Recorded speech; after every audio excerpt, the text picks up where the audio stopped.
বলতেছিলাম মিথ্যা বলা কবিরা গুনাহ। মুসলমান শোনো, নামাজ ছেড়ে দেয়া কবিরা গুনাহ, বেগানা নারীর সঙ্গে দেখা দেয়া কবিরা গুনাহ। এখন যদি এই ওয়াজ করি, বাংলাদেশের 90% বক্তাদের পেটে ভাত থাকবে না, ইমামতি চলে যাবে, ওরে মাস্টারগিরি চলে যাবে।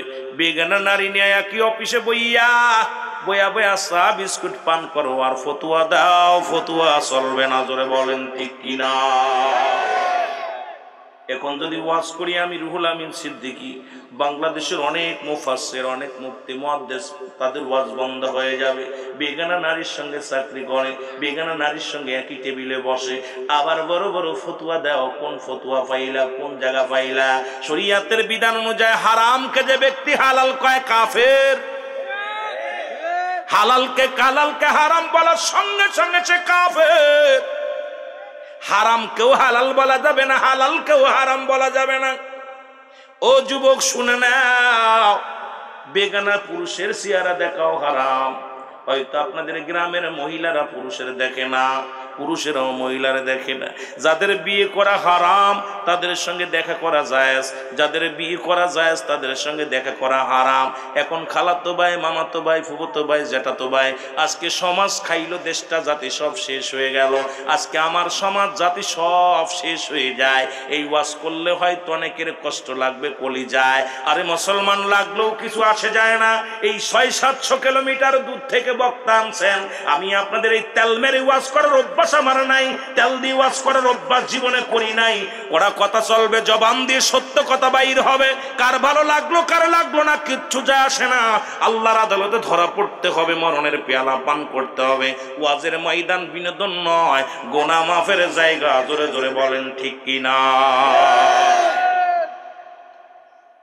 তেল মেরে ওয়াজ রুহুল আমিন সিদ্দিকী জীবনে করে নাই। কারণ হলো জামানা, এই যে আজকে এই জামানা বদলে গেছে, মানুষ সব ঠিকই আছে, জামানা পাল্টে গেছে। পাল্টে না তো জামানা। জোরে বলেন ঠিক কিনা? সব পাল্টে গেছে।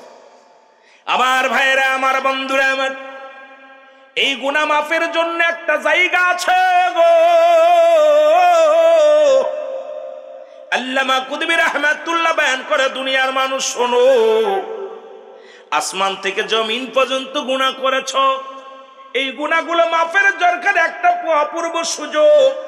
যদি কোনো বান্দা পৃথিবীর মধ্যে রিয়াজুল জান্নাহ বেহেশতের বাগান শুনতে পায়, ওই জান্নাতের বাগান খানা আঁকড়ে ধরবে, আঁকড়ে ধরে দু চোখের পানিগুলো ছেড়ে দিবে। আল্লাহ, আমি পাপী, আমি গুনাহগার। আল্লাহ, কবরের ভয়ে, জাহান্নামের ভয়ে, মরণের ভয়ে যে বান্দা চোখের পানি ছেড়ে আল্লাহ বলে ডাক দেয়, আমার আল্লাহ রব্বুল আলামিন বান্দার জীবনের দরিয়া দরিয়া গুনাহগুলো মাফ করে দেয়। জোরে বলেন সুবহানাল্লাহ। এত সুন্দর একটা সুযোগ পাইলেন, তারপরে সুবহানাল্লাহ বললেন বাড়ি নিয়ে, একদম এত দুর্বল। এ ভাই, বুঝেন নাই কথা? এত গুনাহ করেছেন, আসমান থেকে জমিন পর্যন্ত যত গুনাহ করেছেন, এই গুনাহ মাপের একটা সুযোগ আল্লামা কুতুবী রাহমাতুল্লাহ বয়ান করে, বান্দা শোনো, জীবন ভরে যত গুনাহ করেছো, গুনার কথা মনে করে বান্দা যখন রিয়াজুল জান্নাহ বেহেশতের বাগান এই মাহফিলে এসে কবরের ভয়ে, জাহান্নামের ভয়ে তওবা করে টাস করে চোখ দিয়ে পানি ছেড়ে দেয়, আল্লাহ, আমার জীবনের শেষ মাহফিল, আর আগামীকাল বসতে পারবো না। আল্লাহ, বছরের শেষ মাহফিল, তুমি আমাকে ক্ষমা করে দাও। আমার আল্লাহ রব্বুল আলামিন বান্দার জীবনের সব গুনাহ মাফ করে দেয়। আরো জোরে বলেন না? তাহলে মাহফিল আসলে লাভ না লস? কিন্তু আইসা মাহফিল অলি গলিতে হচ্ছে, কেন পরিবর্তন হচ্ছে না? কারণ সত্য কথা বললেই দোষ। আগের যুগের মানুষ মিথ্যা বলতো না, পাপ হতো। এখনকার উলামা একরাম সত্য বলে না, বিপদ হবে, দাওয়াত কমে যাবে। জোরে বলেন ঠিক কিনা? কারণ দাওয়াত কমে যাবে, বিপদ হবে। শুধু উলামা একরাম নাই, সবাই সত্য কথা বলতে পারে না। ইমাম সাহেব মসজিদের তেল মেরে ওয়াজ না করলে ইমামতি থাকে না, কারণ ইমামতির দরকার নাই, ছেড়ে দাও ইমামতি। কারণ তবু কারো তেল মারার দরকার নাই, কারণ কবরে যেতে হবে। আপনার কবরে আমি যাব না, আমার কবরে আপনি যাবেন না, একটু হিসাব দিতে হবে আল্লাহর দরবারে। এই জন্য দুনিয়ার মধ্যে হক পথে থাকা লাগবে, ইমানি জজবা অন্তরের ভিতরে ঢুকাইতে হবে। আল্লাহর দ্বীনের পথে চলতে হবে। অমুসলমান মরণ আসবেই আসবে, সন্দেহ নাই এর মধ্যে। জোরে বলেন ঠিক কি? গুনাহ মাফের একটা সুযোগ দিয়ে দিলাম। আমি বলি নাই শুধু বাড়ি থেকে রওনা দিছেন সগীরা গুনাহ মাফ। যারা হেঁটে হেঁটে আসছেন না, শুধু মাহফিলে আসছেন, প্রতিটা কদমে কদমে আল্লাহ সগীরা গুনাহ মাফ করে দিছে। এরপরে এখানে এসে কবিরা গুনাহ মাফ। তাহলে জান্নাতের বাগানে এসে যদি মাসুম হয়ে গেলেন, মার পেট থেকে, আমি এই জন্য তওবা করে নিছি আগে, মার পেট থেকে ভূমিষ্ঠ হয়েছেন, এখান থেকে যখন যাবেন আগামীকাল, আপনারা আজকে রাত আপনি মাসুম হয়ে গেলেন, নিষ্পাপ হয়ে গেলেন, আগামীকাল থেকে আল্লাহর কাছে কানবেন, আল্লাহ গো আমি তো গুনাহ মাফের একটা সুযোগ পেয়েছিলাম, আমাকে তুমি নাজাত দাও, আমার আল্লাহ জান্নাত দিবে। জোরে বলেন সুবহানাল্লাহ। কিন্তু ওয়াজ এসে ভয় ঢোকে। ওয়াজের ময়দান যদি একটু ভয়ের ওয়াজ কোনো বক্তা করে, ওই বক্তার আর শেষ। কি যে অবস্থা হয়েছে ওয়াজের ময়দান। আমার ভাইয়েরা, আমার বন্ধুরা, আমার গভীর মনোযোগ। রাসূল বললেন, তোমরা কি আমার সনে জান্নাতে যেতে চাও? মনে আসেনি? কথা কয় না কেন? নবীজি বললেন, সাহাবীরা বললেন, আমরা জান্নাতে যেতে চাই। নবীর সাহাবী নাম হলো আব্দুল্লাহ আনসারী গো।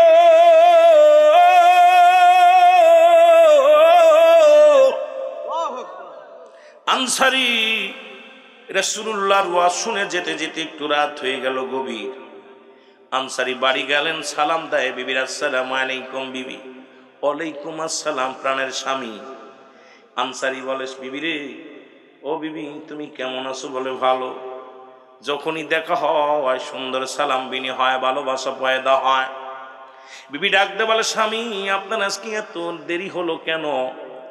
স্বামী বলে, বিবি রে, আমার নবী ওয়াজ করছে আজকে, সুন্দর একটা ওয়াজ করছে, ওয়াজটা শুনে আসতে একটু দেরি হয়ে গেছে। বিবি ডাকতে কয়, স্বামী রে কি ওয়াজ করছে একটু বলেন? বলে, স্বামী রে, আল্লাহর নবী ওয়াজ করছে। বিবি রে শোনো, যদি কোনো ব্যক্তি 5 ওয়াক্ত নামাজ সময় মতো আদায় করতে পারে, আল্লাহর নবী তার হাত ধরে জান্নাতে নিবে। জোরে বলা যাবে না মারহাবা? কি ওয়াজ করছে? নবীজি বলছে, যে ব্যক্তি 5 ওয়াক্ত সালাত নামাজ সময় মতো আদায় করতে পারবে, আল্লাহর নবী কথা দিছে আমি হাত ধরে জান্নাতে নিব। সুবহানাল্লাহ। আরো জোরে। আমার ভাইয়েরা, আমার বন্ধুরা, আমার বিবি ডাকতে বলে, স্বামী, আমার প্রাণের স্বামী, আপনার কাছে দামি কাপড় চাই না, দামি পোশাক চাই না গো, বাড়ি চাই না, সম্পদ চাই না, আপনি একটু সুযোগ করে দিবেন আমারে, আমিও যেন 5 ওয়াক্ত সালাত আদায় করতে পারি, আমিও যেন আপনার সঙ্গে রাসূলুল্লাহর সঙ্গে জান্নাতে যেতে পারি। আর আমার বউ, আপনার বউ কি কয়? দামি কাপড় লাগবে, পোশাক লাগবে, স্বর্ণ লাগবে, সুতা লাগবে, পাউডার লাগবে, লিপস্টিক লাগবে। কিন্তু নবীর সাহাবীদের বিবিগণ দাবি করতো, স্বামী রে, কি কাজ করলে আপনার সঙ্গে জান্নাতে যেতে পারবো, কি কাজ করলে রাসূলুল্লাহর সঙ্গে জান্নাতে যেতে পারবো, এটাই তাদের নেশা ছিল। জোরে বলেন সুবহানাল্লাহ। কেমন বিবি? বিবিটা কেমন? রাহমাতুল লিল আলামিনের পিছে প্রতিদিন সালাত আদায় করে আনসারী। রাসূলুল্লাহ সালাম ফিরে, আসসালামু আলাইকুম রাহমাতুল্লাহ, আসসালামু আলাইকুম রাহমাতুল্লাহ।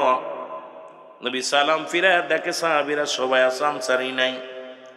নবী ডাকতে বলে, আমার সাহাবীরা রে, আজ কটা দিন লক্ষ্য করি আমার আনসারীকে আমি দেখতে পাই না, কোথায় আমার আনসারী? সাহাবীরা বলে, হুজুর নিশ্চিত সে দুনিয়ার কোনো প্রেমে পড়ে গেছে, দুনিয়ার কোনো ঝামেলার মধ্যে পড়ে গেছে। আল্লাহর নবী ডাকতে বলে, সাহাবীরা রে, আমি নবী নিজেই যাব, আমি নবী আমার আনসারীর বাড়ি যাব রে। রাহমাতুল লিল আলামিন আনসারীর বাড়ি রওনা হয়ে গেল গো। রাহমাতুল লিল আলামিন বাড়িতে যা সালাম দা, আসসালামু আলাইকুম আহলাল বাইত। একবার নয়, দুবার নয়, 3 বার নবী সালাম দিলেন। কয়বার? 3 বার। জোরে বলেন, কয়বার? 3 বার। একবারও সালামের জবাব আসলো না। রাসূলুল্লাহ মনের ভিতরে একটু কষ্ট পায় বাড়ির দিকে ফিরে গেলেন। আনসারী পিছন থেকে দৌড়ায়া দৌড়ায়া রাসূলুল্লাহর পাশে যায় বলে, ওয়ালাইকুম আসসালাম ইয়া রাসূলুল্লাহ, ওয়ালাইকুম আসসালাম ইয়া হাবিবাল্লাহ, ওয়ালাইকুম আসসালাম ইয়া রাহমাতাল লিল আলামিন। মদিনা যাইতে পারলাম না, মদিনা দেখতে পারলাম না, বলো মদিনা যাইতে পারলাম না, মদিনা দেখতে পারলাম না। বাবা গজল গাছ সময় নাই, অনেক আলোচনা দ্রুত, কারণ কবর হাসরের দিকে চলে যাব, অনেক আলোচনা রয়েছে। এই জন্য আপনাদেরকে যেহেতু রাত হয়ে গেছে মাঝে মাঝে একটু দুই একটা ছন্দ কইব, যা একেবারে না দিলে নয়। মদিনা যাইতে পারলাম না, মদিনা দেখতে পারলাম না, মদিনা। ভাই গলা খাইলে ভাই কই গেলেন, মাইকে লাগলো গলা টানে ভাই, সাউন্ড বাড়। দেখতে পার আমি অসহায় তাই এত দূরে রয়ে, বলো অসহায় তাই দূর থেকে সালাম জানাই, বলো দূর থেকে জানাই। মদিনা যাইতে পারলাম না, মদিনা আরো জোরে বলেন, মদিনা যাইতে পারলাম না, মদিনা।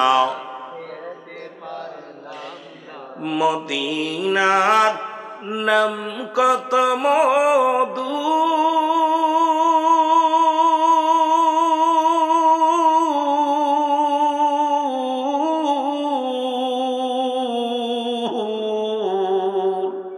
মদিনা আর যে কত দূর,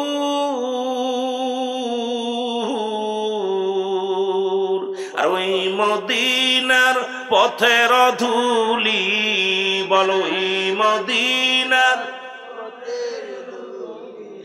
মাখতে পারলাম না, মদিনা যাইতে পারলাম না, মদিনা আরো জোরে বলেন, মদিনা যাইতে পারলাম না, মদিনা আমি অসহায় তাই এত দূরে রয়ে, বলো অসহায় তাই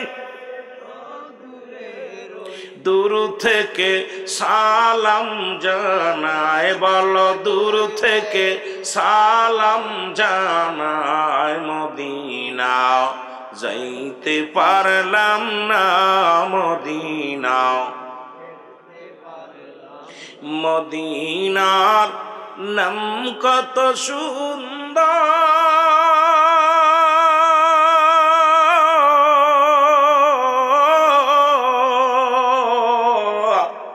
মদিনা কেরে সে অন্তর,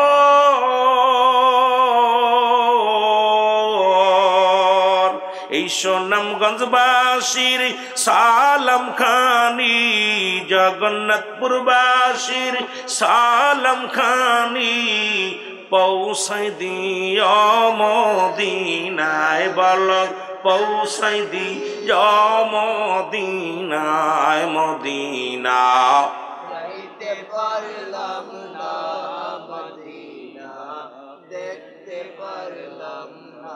বাইরে মদিনা যারা গেছে ফিরতি মন চায় না, ডানে বামে তাকাইলে শুধু মন চায় তাকায় থাকতে। মদিনার এত প্রাণ কেড়ে নেয়, একবার যার কপালের নিচে একবার যে গেছে সে মন চায় বারবার যেতে। আপনি যেদিকে তাকাবেন মন কেড়ে নিবে, প্রাণ কেড়ে নিবে। রাসূলের আগমনে মদিনায় এত সুসজ্জিত হয়েছিল, জান্নাতি, মনে হয় তাকাইলে খালি মন চায় সেদিকেই তাকায় থাকে। জোরে বলা যাবে না মারহাবা? আর একটু জোরে বলেন মারহাবা। এই দুনিয়ার মুসলমান,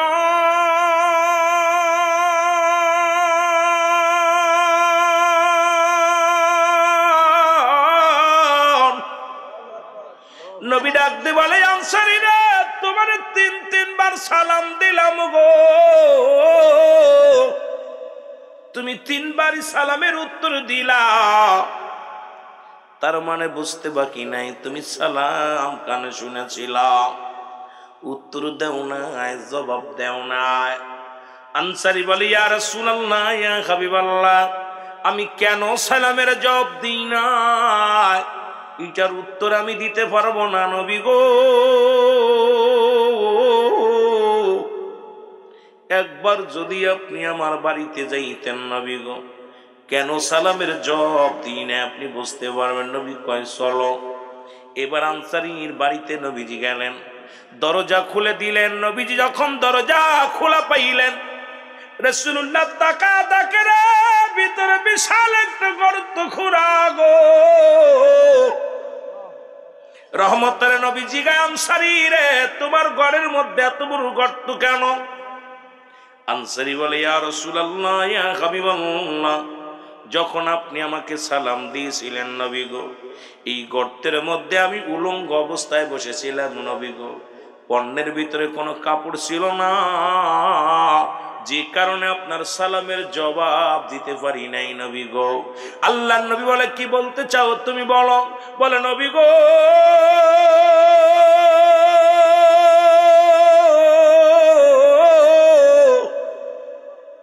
আমরা স্বামী স্ত্রী মিলে মাত্র একখানা কাপড়।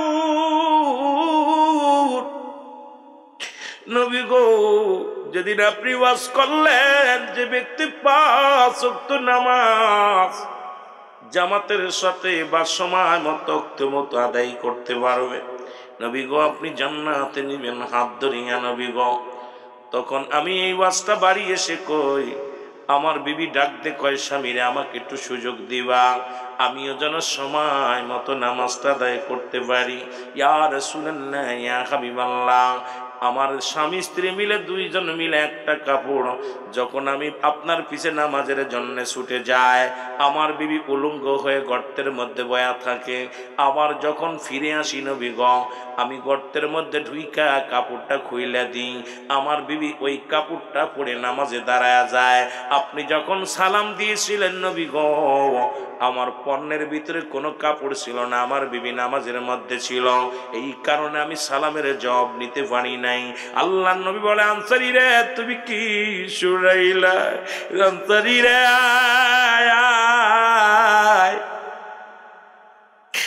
এক কাপড়ে 2 জন নামাজি রে। আল্লাহর নবী ডাক দিয়ে বলে, আনসারী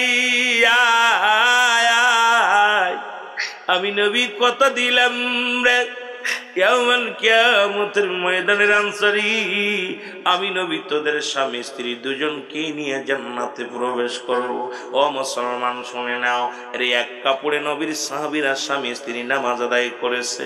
আর আমি এখন যদি বলি, সুনামগঞ্জের জমিনে এমন কোন গরিব আছে নিরে যে ভিক্ষা করে খায়, তারও 3-4টা কাপড়। যে ব্যক্তি ভিক্ষা করে খায়, যে ব্যক্তি দিন মজুরি, তারও 3-4টা কাপড়। এরপরও যদি নামাজ না পড়ে, আল্লাহর কসম আল্লাহর দরবারে কি জবাব দিবি? জবাব দেওয়ার মতো সম্ভাবনা নয়, জবাব দেওয়ার মতো ভাষা খুঁজে পাবি না। কারণ আনসারী যদি এক কাপড়ে স্বামী স্ত্রী নামাজ আদায় করতে পারে, আমরা কেন এত কাপড় থাকতে নামাজ ছেড়ে দিই? আল্লাহর আদালতে ধরা পড়তে হবে। এই জন্য আমি আপনাদের কাছে দাবি করে যাই, নামাজ নামাজ নামাজ। রাসূলুল্লাহ নামাজের জন্য মেহনত করেছে, সাহাবী کرام করেছে, মুসলমান আল্লাহর ওলিগণ নামাজের জন্য মেহনত করেছে। এখনো কামেল মুকাম্মেল আউলিয়াগণ তারাও এখনো নামাজের জন্য মেহনত করে। যারা বাংলাদেশের হক্কানি আলেম উলামা তারাও নামাজের জন্য মেহনত করে। এই জন্য আমিও আপনাদেরকে বলে যাই, শুধু মাহফিল দিলে চলবে না, নামাজই বাড়াইতে হবে।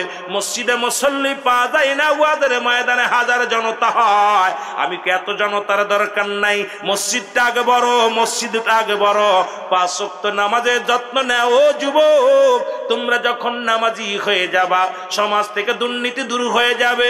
যুবক, তোমরা যখন নামাজি হয়ে যাবা সমাজ থেকে মুসলমান যৌতুক বিদায় নিয়ে যাবে।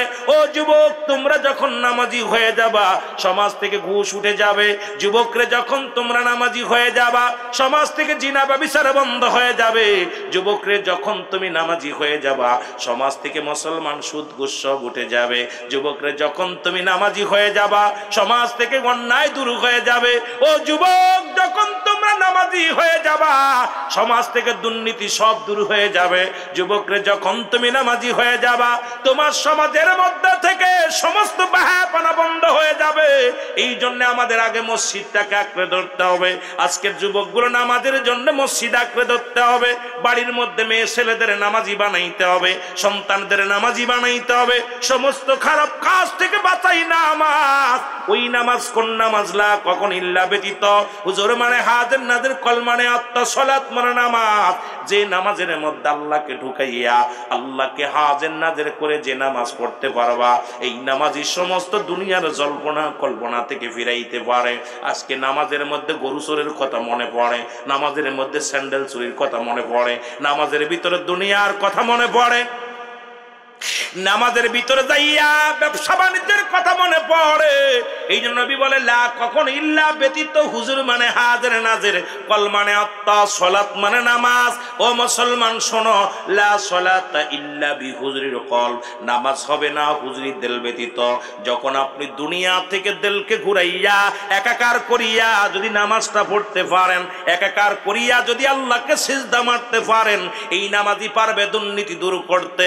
এই মুখটার ভিতরে একটা মুসলমান একটা কোনো কিছু কাপড় দিয়া বা কোনো কিছু দিয়া এমন ভাবে রাখতে হবে যেন মুখটা বন্ধ থাকে রে মুসলমান। কারণ ঘন্টা পরেই তো আপনার বাবা মা একদম রক্ত চলাচল বন্ধ হয়ে যাবে। ওই গালটা হা করে থাকবে, আর বন্ধ করা সম্ভব হবে না। এরপরে মুসলমান হাতগুলো সোজা করে দিতে হবে, পা গুলো সোজা করে দিতে হবে। যদি যাদের পেটটি মোটা হয়, পেটটি যদি মোটা হয়, ওই পেটের উপরে একটি ভারী বস্তু রাখতে হবে রে মুসলমান। এখন মনে করতে পারেন মরণের পর মায়ের কষ্ট পাবে, ব্যথা পাবে। কারণ যখন আপনার মা বাবা যখন মারা যাবে 2-4 ঘন্টার পরে পেটটা ফোলা শুরু করবে। আর পেটটা যখন ফোলা শুরু করবে লাশটা দাফন করতে, কাফন পরাইতে বড় বেশি অসুবিধা হবে। এবার আপনি পেটের পরে যদি একটা ভারী বস্তু, সামান্য ভারী বস্তু রেখে দেন, ওই পেটটার ফুলতে পারবে না রে মুসলমান। শোনো, অনেকগুলো কারণ আমি আপনাদেরকে অনেক বিষয় দরকার বলার, এগুলো আমি এখন এই মাসলা মাসাইল নিয়ে এখন আলোচনা করার প্রতিটা মাহফিলেই দরকার। তবু মুসলমান নিয়মগুলো বলার দরকার। তারপরে মুসলমান শুনে নাও, এই দুনিয়া থেকে মুসলমান বিদায় হওয়ার পর মুসলমান 4 জন ফেরেশতা ডাক দিয়ে বলবে, রুহুল আমিন আমি বিদায় বিদায়, এতদিন চলাচলতি করেছিলাম, আজ থেকে আমি বিদায়। খাবার ফেরেশতা বলবে বিদায়, চলাফেরা ফেরেশতা বলবে বিদায়। এইরকম অনেক মুসলমান অনেক ইত্যাদি ইত্যাদি আলোচনার মধ্যে যাইতে পারবো না। বিদায় হয়ে গেলেন, মৃত্যুবরণ করলেন। মৃত্যুর পরে গোসল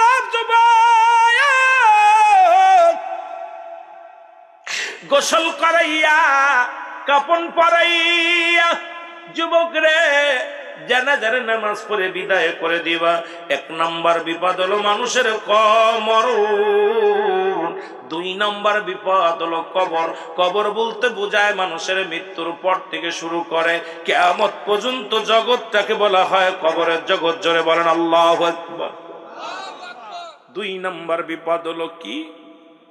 জোরে বলেন 2 নম্বর বিপদ কবর। ওরে আজ না হয় কাল তুমি যাইবা কবরে, যাবার সময় দেখবা চেয়ে গো তোমার সবই রইল।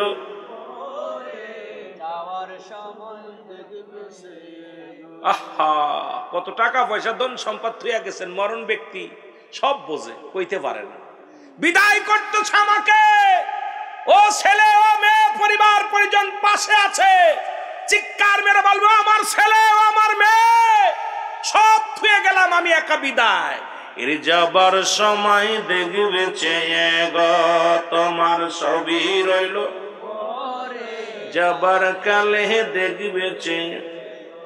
ও ভাই দাদাই গেছে বাবাই গেছে কেউ আসলো না ফিরে, তোমার তো যাইতে হবে রে এই একদিন অন্ধকার তোমার তো যাইতে হবে রে।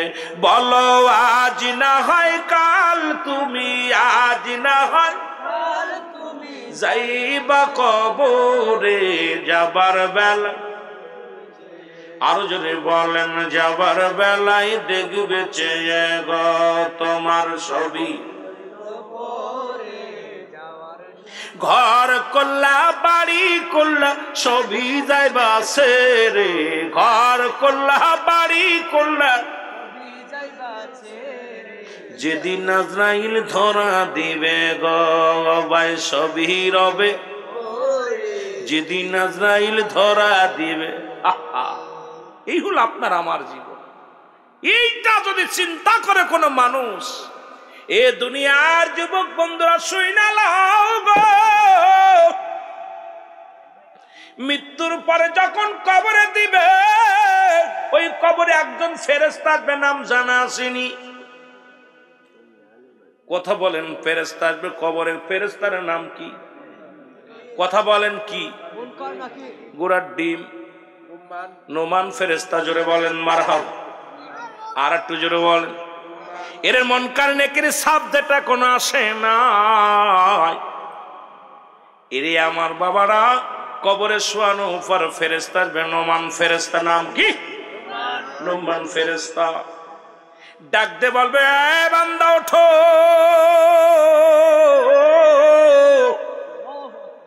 রব্বে কারিম তোমার রূহ দিয়েছিল, আজরাইল তোমার রূহটা নিয়েছে, কেরামন কাতিবিন তোমার আমলনামাগুলো সুন্দর করে লিখে রাখছে। বান্দা আমি এখন তোমার উঠাইলাম। নোমান ফেরেশতার হাতের মধ্যে থাকবে দুই টুকরা কাগজ, একটার মধ্যে থাকবে নেক আমল, একটার মধ্যে থাকবে বদ আমল। বান্দার হাতের মধ্যে দিয়া বলবে বান্দা এই নাও, এই নাও। বান্দা হাতের মধ্যে দেখবে 80 বছর 40 বছর কত দান ধ্যান করলাম, কত রাকাত নামাজ পড়লাম, কত জায়গা ভালো কর্ম করলাম, ওই সমস্ত কর্মগুলো দেখে বড় আনন্দিত হয়ে যাবে।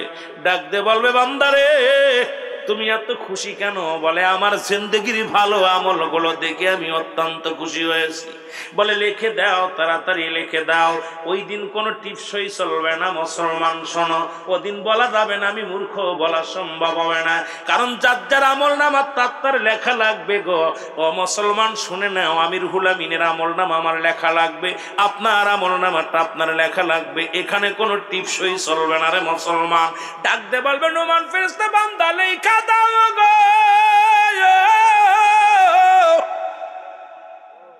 বান্দা বলবে আমি লিখবো কেমনে, আমার কাছে তো কোনো কলম নাই।